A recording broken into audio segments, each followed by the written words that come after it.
کریم صلی اللہ تعالیٰ علیہ وسلم فرماتے ہیں کہ اس رات میں خصوصیت کے ساتھ اللہ کا ذکر کرے اور قبروں کی زیارت کرے۔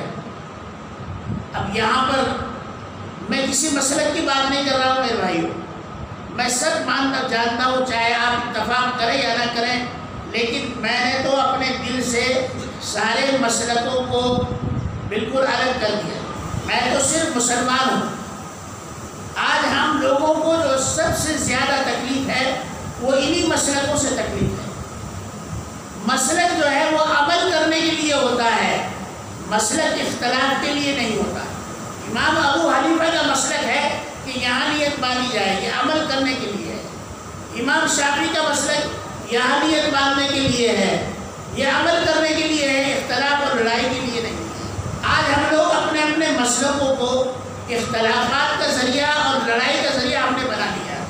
حضرت امام شافعی رحمۃ اللہ علیہ امام ابو حنیفہ کے انتقال کے بعد ان کی قبر مبارک پر تشریف لے گئے، ان کی خانقاہ میں، جہاں آپ کا مدرسہ، خانقاہ اور آپ کا مرکز تھا، دارالفتہ تھا، وہی ایک مسجد بھی تھی حضرت امام ابو حنیفہ کی۔ تو پہلے امام کے مزار پر، آپ کی قبر مبارک پر حاضری دی، اور جب نماز کا وقت ہو گیا تو لوگوں نے کہا کہ آپ نماز پڑھائیں۔ اب امام شافعی رحمۃ اللہ علیہ کے یہاں بار بار رفع یدین کرنا ہے، امام ابو حنیفہ کے یہاں ایک ہی مرتبہ ہے، بس اللہ اکبر کہہ دیا، اس کے بعد رفع یدین نہیں ہے، یعنی ہاتھ اٹھانا نہیں ہے۔ امام شافعی نے جب نماز پڑھائی تو امام ابو حنیفہ کے طریقے پر نماز پڑھائی، یعنی رفع یدین نہیں کیا اور نیت کیا باندھی۔ لوگوں نے کہا کہ حضرت آپ نے تو آج اپنے مسلک کے مطابق نماز نہیں پڑھی، آپ نے امام ابو حنیفہ کے مسلک پر نماز پڑھی۔ فرمایا کہ مجھے شرم آئی کہ میں اتنے بڑے امام کے یہاں مہمان ہوں اور میں اپنے مسلک پر نماز پڑھوں، میں نے حضرت کے مسلک پر نماز پڑھی۔ امام ہوتے ہوئے خود ایک مسلک رائج کیا، یہاں نیت باندھنے کا، رفع یدین کرنے کا، لیکن وہ فرماتے ہیں کہ نہیں، مجھے شرم آئی، لحاظ آئی، تو اس لیے میں نے حضرت امام ابو حنیفہ کے مسلک پر ہی نماز پڑھی۔ وہ امام اتنا اپنے ایک دوسرے امام کا اہتمام اور احترام کرتے، اور ہم ایک دوسرے کا احترام تو نہیں کرتے، لڑائی ضرور کرتے۔ میں کہہ رہا تھا کہ مسلک سے بالا تر ہو کر میں عرض کر رہا ہوں۔ کچھ حضرات یہ کہتے ہیں کہ حضور نبی کریم صلی اللہ علیہ وسلم نے شب برات میں ایک ہی مرتبہ آپ قبرستان گئے ہیں۔ شب برات یعنی جو شب برات کی جو رات ہے اس میں حضور ایک ہی مرتبہ قبرستان گئے ہیں، پھر نہیں گئے۔ لہذا زندگی میں ایک مرتبہ جانا چاہیے، بس پھر نہیں جانا چاہیے۔ میں ایسے لوگوں سے کہنا چاہتا ہوں کہ حضور علیہ السلام نے بھی تو حج فرض ہونے کے بعد ایک ہی مرتبہ حج کیا ہے۔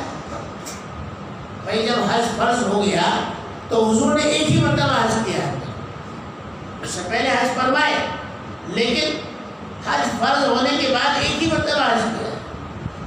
تو آج تو 10 حج کر رہے ہیں، 40 حج کر رہے ہیں، تو یہاں حضور کی اتباع کیوں نہیں؟ جب حضور نے ایک ہی مرتبہ حج کیا تو بس پھر ایک ہی مرتبہ کر لو، پھر خاموش رہو، بار بار کیوں جاتے ہو؟ معلوم ہوا کہ جو کام میرے اور آپ کے آقا نے کیا ہے وہ چاہے ایک مرتبہ کیا ہو، چاہے 2 مرتبہ، چاہے 10 مرتبہ، اس کو بار بار کرنے میں کوئی حرج نہیں ہے، بلکہ ثواب ہی ثواب ہے۔ تو حضور علیہ السلام نے ارشاد فرمایا کہ اس رات میں قبروں کی زیارت کرو تاکہ تمہیں اللہ کی یاد آئے، آخرت کی یاد آئے، آخرت کا استحضار ہو، اور موت کے بعد والی زندگی کی تیاری کرنے کا جذبہ اور سلیقہ آ جائے۔ لیکن میرے بھائیوں، آج ہمارے قبرستان بھی چراغ بن گئے، اس کو کیا کہا جائے، اس پر کوئی بات نہیں۔ اب لوگ قبرستان کے بعد باہر پوری دکانیں لگ جاتی ہیں، جاترا جیسا، میلے جیسا ماحول ہوتا ہے۔ بہرحال وہ اپنا ان کا عمل ہے، ہمیں اس سے کوئی وہ نہیں۔ لیکن اس رات میں جو ہے اللہ اور اللہ کے رسول کے نزدیک بہترین عمل یہ ہے کہ اس رات میں عبادت کی جائے، اللہ سے مانگا جائے اور قبور کی زیارت کی جائے۔ دوسری جو سب سے اہم بات ہے وہ یہ ہے کہ نماز فجر تک جاگا جائے، فجر کی نماز تک جاگے اور فجر کی نماز پڑھ کر پھر آپ